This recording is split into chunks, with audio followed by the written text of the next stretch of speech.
Go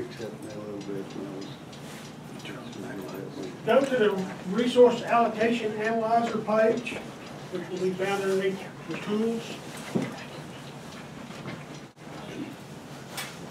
This is a tool that is designed to help you decide how to apportion crops to a particular field.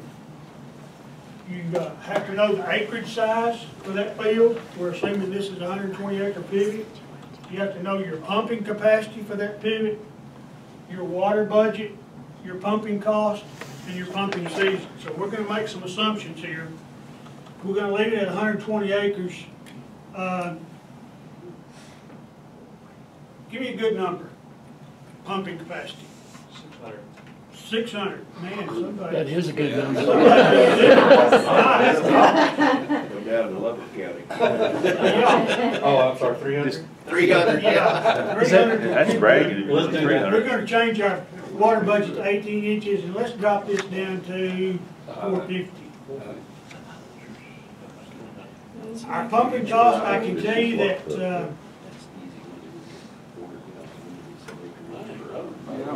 in the TAWC, our pumping costs were running right around $9.50 per acre inch.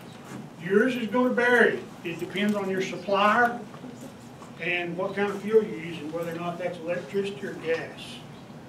If you don't know your cost, you need to know. So go back and look at your old bills.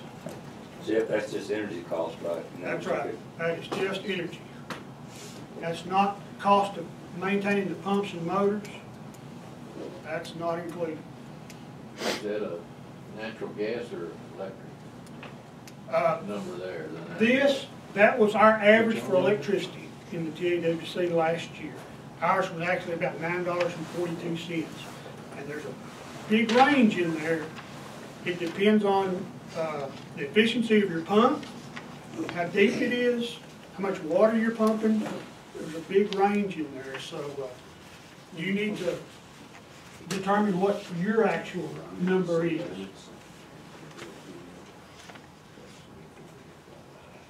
All right, now we have to select the crops that we're going to analyze. Cotton. Now, not every crop under the sun is listed in this. Corn, grain sorghum, and sunflower. If you contracted any of those acres, then you need to put those acres in this contracted area. All right, I'm going to cheat a little bit. And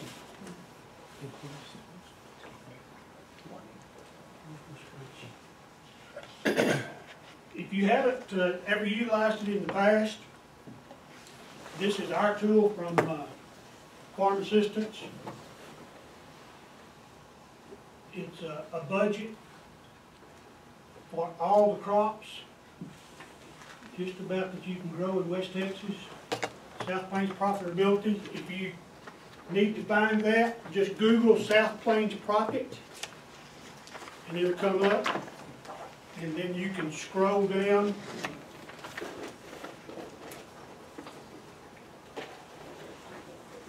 to download the spreadsheet.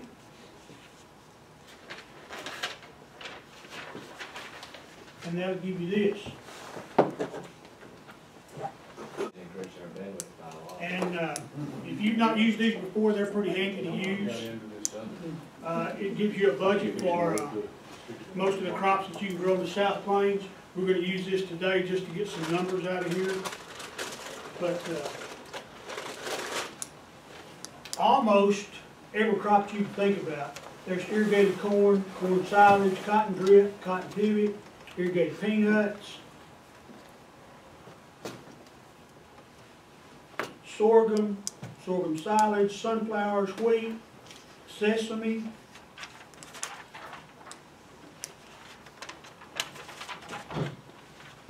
so just about anything you need is going to be on there. All right, let's go back to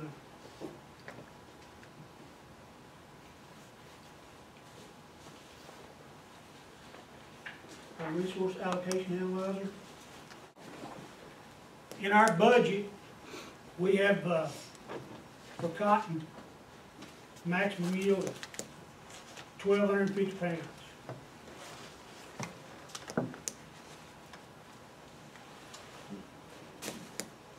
Irrigation required,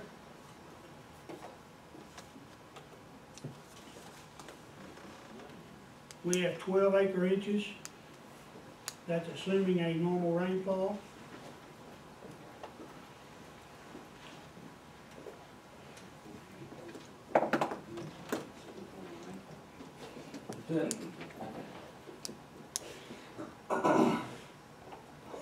Production cost, $760.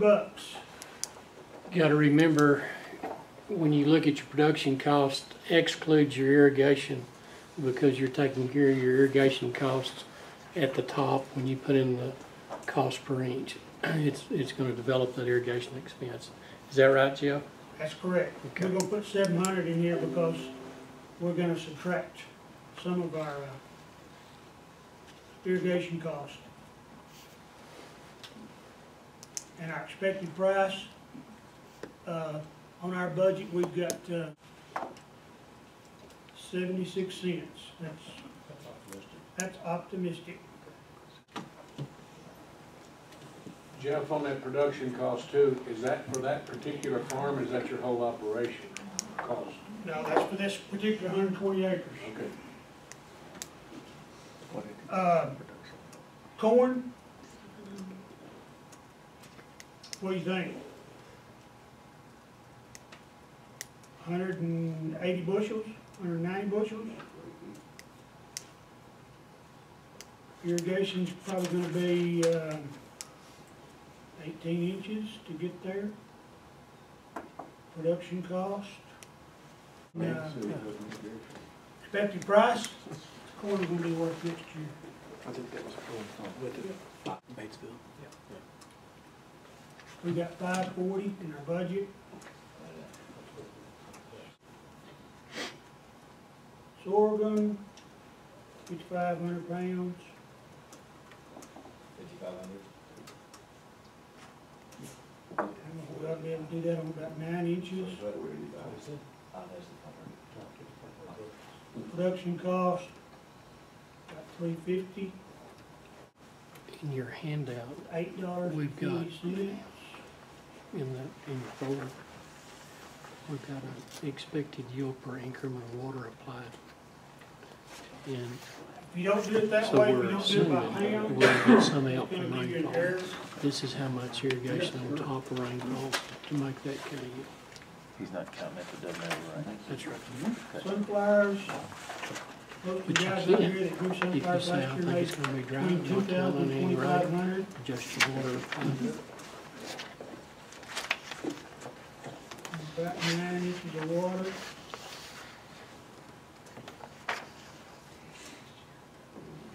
Production cost, about $300. And price, 31 cents.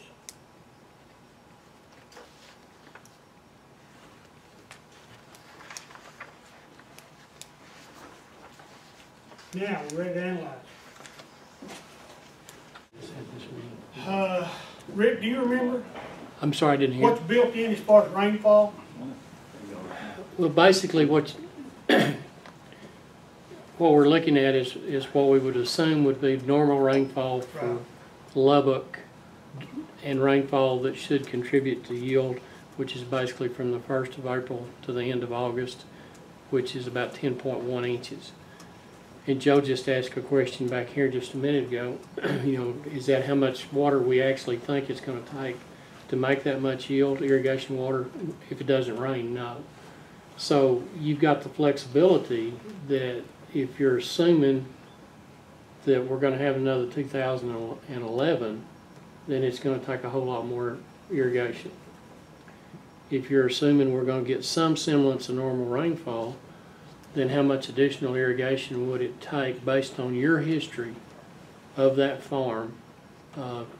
If you get some semblance of normal rainfall, can you make 5,500 pounds of grain sorghum on 9 inches of water? The answer is yes. So this is set up to let you have the flexibility to plug in what you think. And really our goal here was to allow you to do what if scenarios very fast, and of course it's not very fast right now. You know, what if cotton is 76 cents or what if cotton is 66 cents?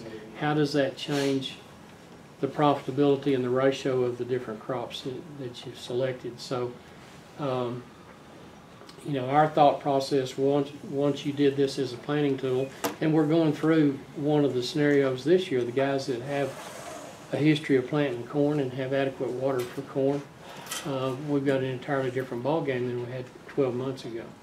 And so do you think corn's going to be $4.80 or do you think it's going to be $4? And so it gives you a very quick what if scenario.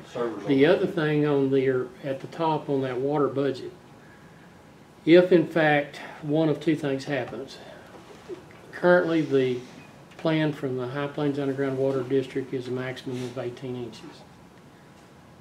Or another scenario is you think on this particular farm the most water you could put on would be 12 inches. If you put that in, that's the maximum amount of water it's going to allow you to use, period.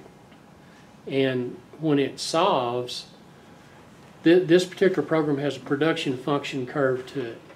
And so part of it is your history on that farm.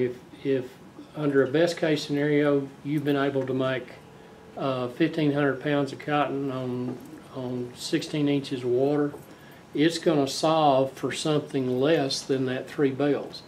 It's going to try to solve for what your maximum net return per acre is, not what your maximum gross is, because gross doesn't make any difference. It's what your net profit is. And it's going to, when it gives you that output screen, if you put in 1,500 pounds of cotton, it may solve for 1,320 pounds. And if you said you were going to put on 14 inches, it may solve for 12 inches, because what it's trying to do is it's trying to, when you get to that point of diminishing returns, it's trying to stop you right there. If that last increment of water may increase your yield but may not contribute to your profitability, it's going to say don't put that water on. And so again, it builds that production function curve for, and the way that works is it assumes a dry land yield for each crop. And so it says, okay, if you don't put on any irrigation at all, here's what an average dry land yield should be for that crop. So it's going to give you that yield to start out with, and then it's going to start to add to your yield per increment of water that you said you were willing to put out. In a perfect world, this is going to give you several scenarios. The first scenario will be maximum profit, and it'll tell you what portion of each of these crops or any of these crops will give you the maximum profit. Then it'll give you a scenario of equal numbers of 30 acres of each one of those crops and how much it anticipates that you will receive for each one of those crops. Then it'll give you 2 other alternative scenarios, not necessarily maximum profit, but maximum profit for the crops that you have designated in there. So I'm not real sure what we did to the site or to the server, but we did something it didn't like. You can look at those spreadsheets that are found on our website for AgriLife Extension. That'll give you an idea of cost. I would encourage you to use your own numbers and not necessarily our numbers, because ours are just an average of what's taking place in the region. Questions about anything that didn't work? Well, back to Rick's comments, it's based on the average rainfall and you're inputting your average irrigation needs. Right. So that's skewed to dry weather recently. So if you want to adjust the rainfall for what you expect the rainfall to be, you need to adjust in your Adjust your needs, irrigation. change your needs. Right. If you'll go back and look at your folders, there's a handout in there from Dr. Calvin Trossel. And it takes all the crops and it gives you a range of expected yield per inch of water. And so it's a real good guide for you to look at, to say, all right, if I'm expecting 12 inches total, what's a good yield for grain sorghum? And so you can use that range and it'll help you do a better job of kind of planning what a realistic yield would be. And Rick, are those yields based on an irrigation volume above an amount to get the crop established? In other words, 8 or 9 inches for corn and 7 or 8 inches for cotton. Right. And then it's a yield for acre inch above that. Right. Yeah. Okay.